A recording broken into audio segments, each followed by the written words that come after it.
Mesdames, Messieurs, bonsoir. Bienvenue dans cette édition du mardi 3 septembre. Voici le sommaire de ce journal.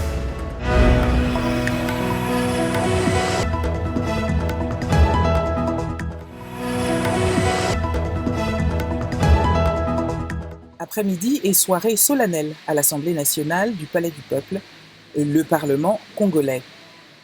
Devant un parterre de 352 députés, le Premier ministre, Sylvestre Ilunga Ilunkamba, sous l'œil attentif de la présidente de l'Assemblée nationale, Janine Mabunda, venait présenter les 65 membres de son gouvernement ainsi que son programme. Après s'être placé dans la lignée des premiers ministres qui l'ont précédé, M. Ilunkamba a annoncé le rapatriement des dépouilles des anciens présidents Mobutu et Tshombe, une annonce qui fut applaudie. Applaudissements également pour certains membres de son gouvernement,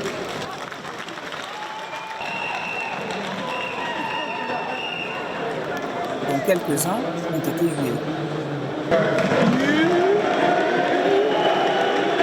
Le programme de M. Ilunkamba s'articule en 15 piliers, l'un des plus applaudis ayant été celui de la lutte contre la corruption. La lutte contre la corruption, la fraude fiscale, le blanchiment de capitaux, ainsi que le détournement de deniers publics.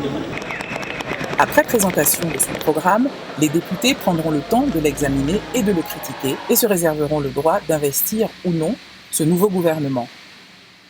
Au moment où nous enregistrons, les discussions ont encore cours. La nuit est longue. Anastasie Kovic, pour VOA, Kinshasa. Promesse de campagne du président Félix Tshisekedi, la gratuité de l'école primaire doit permettre à tous les Congolais d'offrir à leurs enfants un enseignement jusque-là inaccessible. J'ai inscrit mon enfant gratuitement, sans rien donner. Et j'ai demandé quelle est la modalité de paiement. On m'a dit que dans les classes des 7e et 8e, c'est gratuit. La nouvelle mesure est bien reçue en général, mais il existe des inquiétudes. On sent une forte migration d'élèves qui étaient dans le privé venir vers les écoles publiques. Donc si on ne fait pas attention, nous aurons des classes pléthoriques. Et dans une situation de pléthore, la qualité de l'éducation va être affectée. Ça veut dire qu'il faut prévoir des infrastructures à la longue. C'est bien de décréter l'année gratuite, mais il faudra que ces enseignants qui viennent enseigner les enfants soient bien rémunérés. Le président Tshisekedi, lui, reste ferme. Même si cela prendra du temps pour s'appliquer partout, l'école primaire sera gratuite partout sur le territoire. Je sais que la mesure ne prend pas à certains endroits, mais ce sera une mesure qui sera vraiment définitive et intégrale dans quelques mois. Malgré l'assurance du gouvernement, la gratuité implique une hausse considérable des dépenses publiques qui, selon les experts, s'élèvent à plusieurs milliards de francs congolais pour l'année 2020. Pour moi, c'est de la pure criminalité, des pillages et tout ça. Et on utilise ça comme de la xénophobie. Mais pour l'instant, rien n'a déclenché une forme de conflit entre les Sud-Africains et les ressortissants étrangers. Nous faisons face à de la criminalité plutôt que de la xénophobie à l'heure actuelle.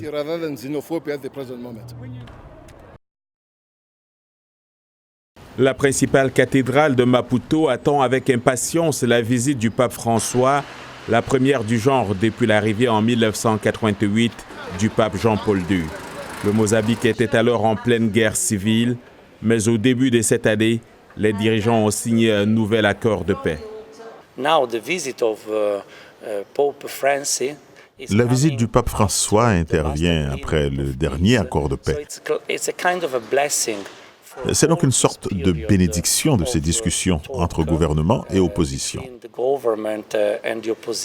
Sibongile Leneke a fait 7 heures de voyage en provenance de l'Afrique du Sud voisine. J'espère qu'il va appeler à la paix entre Sud-Africains et qu'il répandra beaucoup d'amour parmi les chrétiens. Bien que près du quart des Mozambicains soient catholiques, ceux qui ne le sont pas se disent également attentifs. Je pense que c'est très intéressant de l'avoir ici au Mozambique. D'accord, je suis musulman, mais je pense que je devrais l'écouter. C'est le deuxième voyage du pontife à l'Afrique subsaharienne. Il s'est rendu pour la première fois en 2015 au Kenya, en Ouganda et en République centrafricaine. Lors de cette tournée, il visitera également les îles de Madagascar et de Maurice. L'ouragan Dorian s'est stationné au-dessus de l'île Grand Bahamas qui l'a frappé avec des vents violents et des précipitations massives. Selon les autorités, au moins 5 personnes sont mortes sur l'île Abaco. Elles ont exhorté les habitants à rester chez eux malgré une fin estimée prochaine de la tempête. Il est très dangereux d'être à l'extérieur si ce n'est pas nécessaire. Dès que le temps le permettra, les premiers intervenants se rendront dans les zones où nous avons appris qu'il y a des personnes en détresse. Nous avons déjà organisé nos équipes qui bougeront dès que possible. Ces images ont été filmées par la télévision américaine ABC. Marcus Moore et son équipe ont repéré 4 personnes en train de crier au secours. Ils les ont incités à nager jusqu'à leur emplacement pour échapper aux affres de l'ouragan. Selon les prévisions météorologiques, Dorian restera un ouragan de catégorie minimale 2 alors qu'il se rapproche à grands pas ce mardi de la côte est de la Floride pour ensuite avancer mercredi et jeudi vers la Géorgie et la Caroline du Sud. Des millions d'habitants des villes ont reçu l'ordre d'évacuer. La Caroline du Nord est quant à elle sous état d'urgence.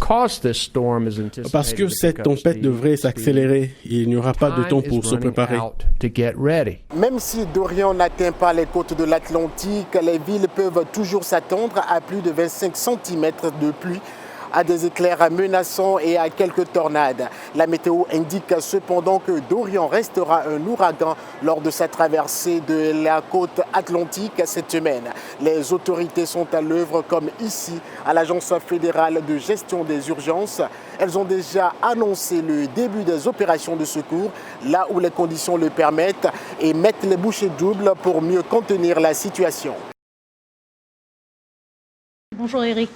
Bonjour Salwa, ravi de te retrouver sur ce plateau. Merci d'être venu. Alors pour commencer, le Ghana abrite la 9e édition du Forum pour la Révolution verte en Afrique. Cette transformation voulue devra être orientée vers les opportunités pour un développement des systèmes agricoles durables sur le continent. Il est donc prévu pendant 4 jours des conférences, des réunions de haut niveau, des débats et des expositions axées sur l'agriculture et le numérique, des événements culturels ainsi que des récompenses. Et d'après le Centre technique de coopération agricole et rurale et la firme de conseil Dalberg Advisors, le marché des services numériques pouvant aider les petits exploitants est valorisé à plus de 2 milliards de dollars. Les services numériques visés comprennent par exemple des services de conseil offrant la possibilité aux agriculteurs de s'informer sur la météo, notamment via les SMS, des applications mobiles ou encore des services financiers. Environ 2000 délégations des différentes parties prenantes du secteur agricole en Afrique, provenant de plus de 70 pays, séjournent à Accra jusqu'au 6 septembre. Comme résultat attendu, Salwa, un leadership fort au niveau des gouvernements africains avec des programmes politiques appropriés, un soutien politique et financier des partenaires de développement et du secteur privé, de nouveaux accords commerciaux et des engagements à accomplir pour la transformation de l'agriculture en Afrique. On va parler aviation à présent avec cet événement Uganda Airlines, nouvellement remanié, qui a effectué son vol inaugural à Nairobi. Tout à fait, Salwa. Le Premier ministre ougandais Ruhakana Rugunda a fait le déplacement pour agrémenter l'événement. Il s'est félicité de ce développement qui, selon lui, permettra aux ressortissants des pays voisins d'accélérer facilement au marché ougandais. Suivez.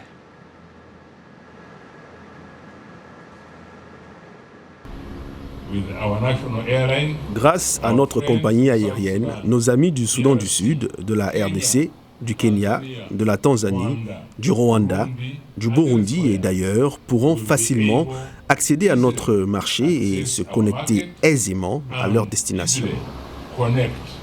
Le 23 avril de cette année, nous avons réceptionné 2 premiers avions régionaux CRJ.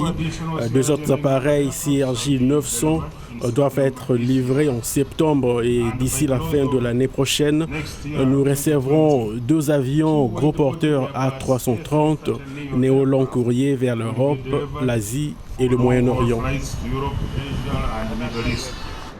Voilà l'Uganda Airlines qui va assurer d'abord cette destination et devra aussi recevoir de nouveaux appareils flambant neufs. Alors on change de cap, on va vers l'Afrique du Nord à présent. Ah ouais, la Libye, tout près du Maroc. Alors la Libye, on se retrouve en Libye où les combats entre fractions rivales avaient entraîné l'arrêt du commerce dans le port de Benghazi. Mais 3 ans après sa réouverture, le commerce a prospéré. Selon les autorités, le plan consiste à développer pleinement ce patrimoine des affaires libyennes. Et je reprends pour vous ce reportage. Vous avez repris pour nous ce reportage d'Arash Arabachi. Tout à fait, Salwa. C'est l'économie qui se développe, comme vous allez le suivre dans ce reportage. Merci. Les affaires s'accélèrent de nouveau dans la deuxième ville de Libye, Benghazi, après les violences qui ont éclaté en 2014. Malgré de lourdes pertes qui ont réduit les activités du port de Benghazi à un jour uniquement, le commerce se remet de sa pire performance. L'infrastructure est nulle ou inférieure à zéro. Les cours ne sont pas asphaltés et il n'y a pas d'éclairage la nuit. Nous avons commencé les travaux à l'aide des revenus qui augmentent progressivement. Si Dieu le veut, l'un de nos principaux objectifs est la restauration des infrastructures. Le port a subi le même sort que la ville de Benghazi lorsque la violence a éclaté il y a 5 ans. Des factions rivales se sont battues pour le contrôler après l'assassinat du dirigeant libyen Muammar Kadhafi en 2011. Le vide politique a provoqué des combats qui ont laissé des quartiers de la ville en ruine.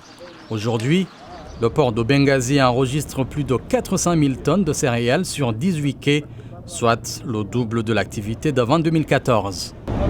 Nous sommes également ambitieux dans l'espoir de dépasser les chiffres actuels.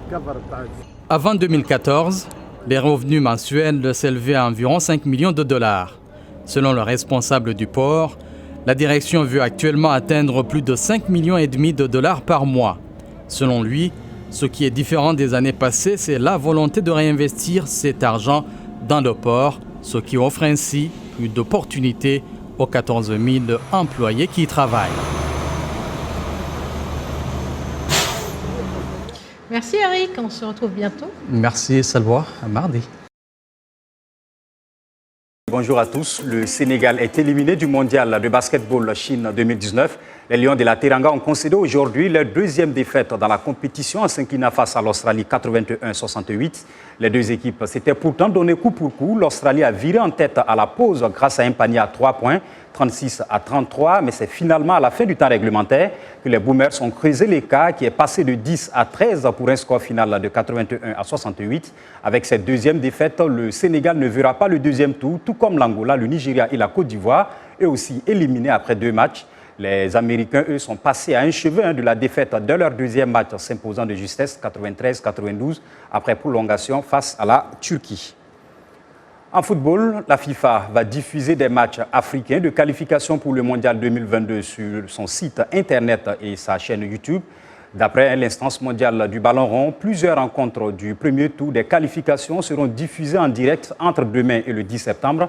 La FIFA n'a toutefois pas donné la liste des matchs concernés. Ces rencontres préliminaires qui mettent aux prises 28 nations opposeront notamment le Togo aux Comores, la Gambie à l'Angola, le Zimbabwe à la Somalie ou encore le Burundi à la Tanzanie. La FIFA a été chargée par la CAF de la commercialisation des droits de diffusion des matchs de qualification au Mondial 2022 au Qatar et 2026 aux États-Unis, Canada et Mexique. Athlétisme. Pour finir, Christian Coleman sera présent aux mondiaux d'athlétisme.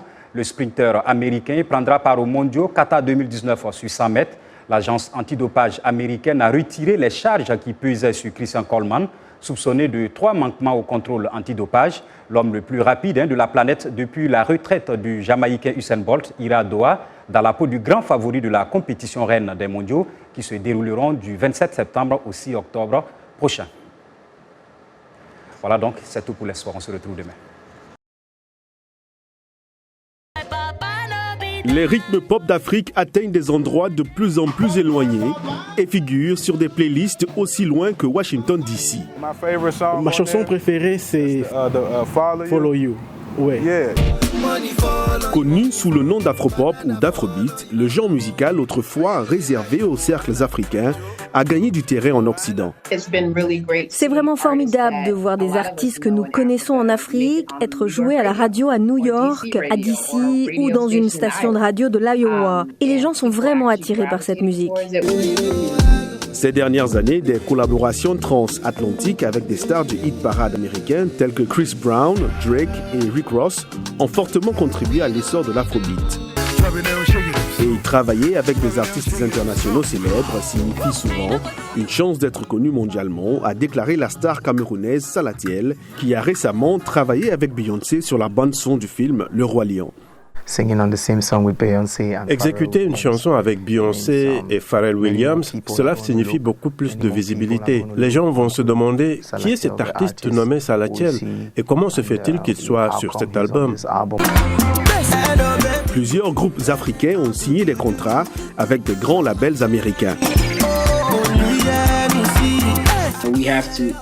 Ils veulent de ce contenu local parce qu'ils ne l'ont pas là-bas. Nous devons leur donner l'Afrique, en particulier le Nigeria. Nous devons leur partager notre culture. Il est donc primordial pour nous de nous en tenir à nos sons et à notre culture. Une chose est sûre, l'afrobeat s'est déjà installé au-delà des frontières africaines, séduisant les fans de plus en plus nombreux.